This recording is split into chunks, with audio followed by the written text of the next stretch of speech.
మీరు ఎలాంటి బిజినెస్ చేస్తున్నా ఏఐ టూల్స్ ద్వారా మీ బిజినెస్ ని డబుల్ చేసుకోవచ్చు. జస్ట్ 49 రూపీస్కే ఏఐ టూల్.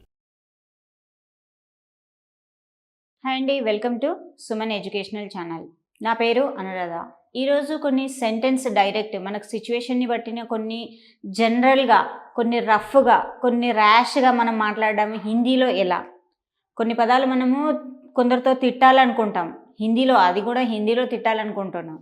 సో అలాంటివి సిచ్యువేషన్స్ వచ్చినప్పుడు, లేదంటే కొంచెం రూడ్గా మాట్లాడాలి అన్నప్పుడు అలాంటి పదాలు ఏంటి, వాటిని సెంటెన్స్లో ఎలా మాట్లాడాలి అన్నది చూద్దాం.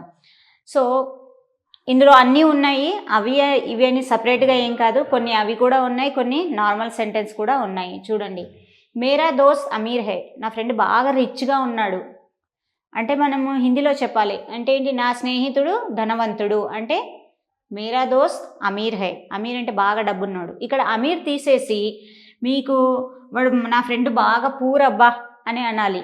అన్నప్పుడు ఎలా, ఇక్కడ అమీర్ తీసేసి గరీబ్, మేరా దోస్త్ గరీబ్ హై అంటే నా ఫ్రెండ్ చాలా పేదవాడు అని. ఇక్కడ ధనవంతుడు తీసేసి పేదవాడు. ఓకే, మేరా దోస్త్ అమీర్ హై అంటే నా స్నేహితుడు ధనవంతుడు. మేరా దోస్త్ గరీబ్ హై అంటే నా స్నేహితుడు పేదవాడు. సో ఇక్కడ రెండు విధాలుగా మనము మాట్లాడవచ్చు. ఉస్కో కుచ్ కామ్ నహీ హై, వాడికి ఏం పని లేదు, ఎప్పుడు ఏదో ఒకటి అంటుంటాడు, ఏం పని లేదు వాడికి అని అంటాము.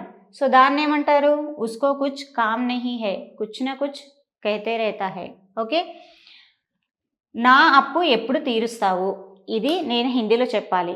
చాలామంది ఏదో ఎవరి దగ్గరనో కొంచెం డబ్బులు తీసుకుని ఉంటారు. సో నా అప్పు ఎప్పుడు తీరుస్తావు, నా డబ్బులు ఎప్పుడు ఇస్తావు అని మనము హిందీలో చెప్పాలి. ఈ సెంటెన్స్ని అతను ఇచ్చినవాడు హిందీలో మాట్లాడతాడు, వాడికి హిందీలో చెప్పాలి.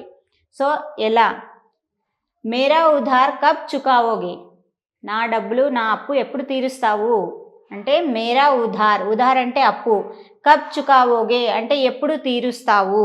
ఓకే, మేరా ఉధార్ కబ్ చుకావోగే అంటే నా అప్పు ఎప్పుడు తీరుస్తావు. దీనికి ఆన్సర్ మీరు దో దిన్ మే, 2 రోజుల్లో అంటే దో దిన్ మే. దీనికి ఆన్సర్ కూడా దో దిన్ మే అంటే 2 రోజుల్లో తీరుస్తాను. సింపుల్గా ఆన్సర్ చెప్పాలి అంటే దో దిన్ మే. ఇక్కడ లేదు 1 మహీనా, 2 మహీనా, 2 months, 3 months అలా మనం చెప్తాం కదా, 1 మహీనే మే, 2 మహీనే మే అలా అని మనం ఆన్సరు చెప్పొచ్చు. ఓకే, వాళ్ళ ఇంట్లో ఏదో గొడవ అవుతుంది, మనకు సాధారణంగా ఇంట్రెస్టింగ్గా ఉంటుంది. ఎవరు పక్కింట్లో ఏదైనా గొడవ పడుతూ ఉంటే ఇంట్రెస్టింగ్గా ఉంటుంది, అందరికీ అది నార్మల్గా చెప్తున్నాను. సో ఏదో గొడవ అవుతుందబ్బా అని అనుకుంటూ ఉంటారు. ప్రజెంట్ ఇప్పుడు అందరు బిజీ లైఫ్లో ఎవరు పట్టించుకోవట్లేదు, కానీ ఇది సాధారణంగా ఎవరైనా ఇంట్లో గొడవ అవుతుంటే ఏదో ఒక 1 second 2 second మనం అక్కడ కాన్సన్ట్రేట్ చేస్తాము. వాళ్ళ ఇంట్లో గొడవ అవుతుంది అని మనం హిందీలో చెప్పాలి. ఎలా, ఉన్కే ఘర్ మే కుచ్ లడాయి హో రహా హై, ఉన్కే ఘర్ మే కుచ్ లడాయి హో రహా హై అంటే ఏంటి, వాళ్ళ ఇంట్లో ఏదో గొడవ అవుతుంది అని. సో ఈ వర్డ్ని మనము హిందీలో ఎలా అంటున్నాము, ఉన్కే ఘర్ మే కుచ్ లడాయి హో రహా హై అని. ఓకే, కొంతమంది వచ్చి అతన్ని బాగా కొట్టారు. ఇవి రూడ్గా కొంచెం మనము ఏదో ఫన్నీగా, లేదంటే ఏదన్నా ఎవరికన్నా మనం ఇంట్రెస్టింగ్గా చెప్పాలి అంటే సిచ్యువేషన్స్ ఎదురవుతూ ఉంటాయి కదా, వాళ్ళు ఎవరో వచ్చి వాడిని బాగా కొట్టేసి వెళ్ళారు అని అంటారు. సో దాన్ని మనం ఆ సిచ్యువేషన్ని హిందీలో చెప్పాలి. కుచ్ లోగ్ ఆకర్ ఉసే ఉస్కి పిటాయి కరే, కుచ్ లోగ్ ఆకర్ ఉస్కి పిటాయి కరే అంటే ఏంటి, కొంతమంది వచ్చి వాడిని బాగా కొట్టారు, లేదంటే అతన్ని బాగా కొట్టారు అని అంటాము. ఇలాంటి సిచ్యువేషన్స్ ఎదురయ్యే ఉంటాయి మీకు. మీరు అలాంటి సిచ్యువేషన్లో హిందీలో చెప్పాలనుకుంటే ఏమని చెప్పాలి, కుచ్ లోగ్ ఆకర్ ఉసే ఉస్కి ఖూబ్ పిటాయి కియే, బాగా కొట్టారు అంటే ఖూబ్. ఓకే, ఉస్కి పిటాయి కియే అంటే కొట్టారు అని. దారి వదులు, మనం ఎక్కడైనా వెళ్తూ ఉంటే ఎవరైనా అడ్డుగా ఉంటారు కదా, దారి వదులు, లేదంటే వెళ్ళడానికి దారి ఇవ్వు అని అనాలి. సో దాన్ని మరి హిందీలో ఎలా అంటారు, జానేకే లియే రాస్తా ఛోడో, వెళ్ళడానికి దారి వదులు అని అంటాము. ఓకే, జానేకే లియే రాస్తా ఛోడో అంటే ఏంటి, దారి వదులు అనొచ్చు, లేదా వెళ్ళడానికి దారి ఇవ్వు అని అనొచ్చు. ఓకే, నేనే ఎందుకు, అతను ఎందుకు కాదు అని మనం అంటూ ఉంటాము. ఏదైనా పని చెప్పినప్పుడు నాకే ఎందుకు చెప్తావు, అతనికి చెప్పొచ్చు కదా, వాళ్ళకి చెప్పొచ్చు కదా, నన్నే ఎందుకు చూస్ చేసుకున్నావు అని మనం ఇలాంటివి సిచ్యువేషన్స్ వచ్చినప్పుడు వాడుతూ ఉంటాం తెలుగులో సాధారణంగా. మై హీ క్యూ, ఓ క్యూ నహీ అంటే ఏంటి, నేనే ఎందుకు, అతను ఎందుకు వద్దు, అతను ఎందుకు కాదు అని మనము అంటాం. ఏదైనా సిచ్యువేషన్లో పని చేసేటప్పుడు కానీ ఎవరైనా ఏదైనా వర్క్ ఇస్తూ ఉంటారు, ఎప్పుడు నాకే ఎందుకు చెప్తావు, అతనికి ఎందుకు చెప్పవు అని అంటూ ఉంటాం. సో దాన్ని మనం హిందీలో ఎలా అంటాం, మై హీ క్యూ, ముజే హీ క్యూ, నాకే ఎందుకు, నేనే ఎందుకు. మై హీ క్యూ అంటే నేనెందుకు అని, ముజే హీ క్యూ అంటే నాకెందుకు అని. ఓకే, ఓ క్యూ నహీ అతను ఎందుకు కాదు, ఇలా మనం వాడొచ్చు.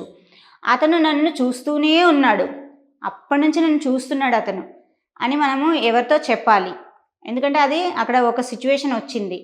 అతను నన్ను చూస్తూనే ఉన్నాడు అంటే ఓ ముझे देखते ही रहा है, అప్పటి నుంచి చూస్తూనే ఉన్నాడు నన్ను.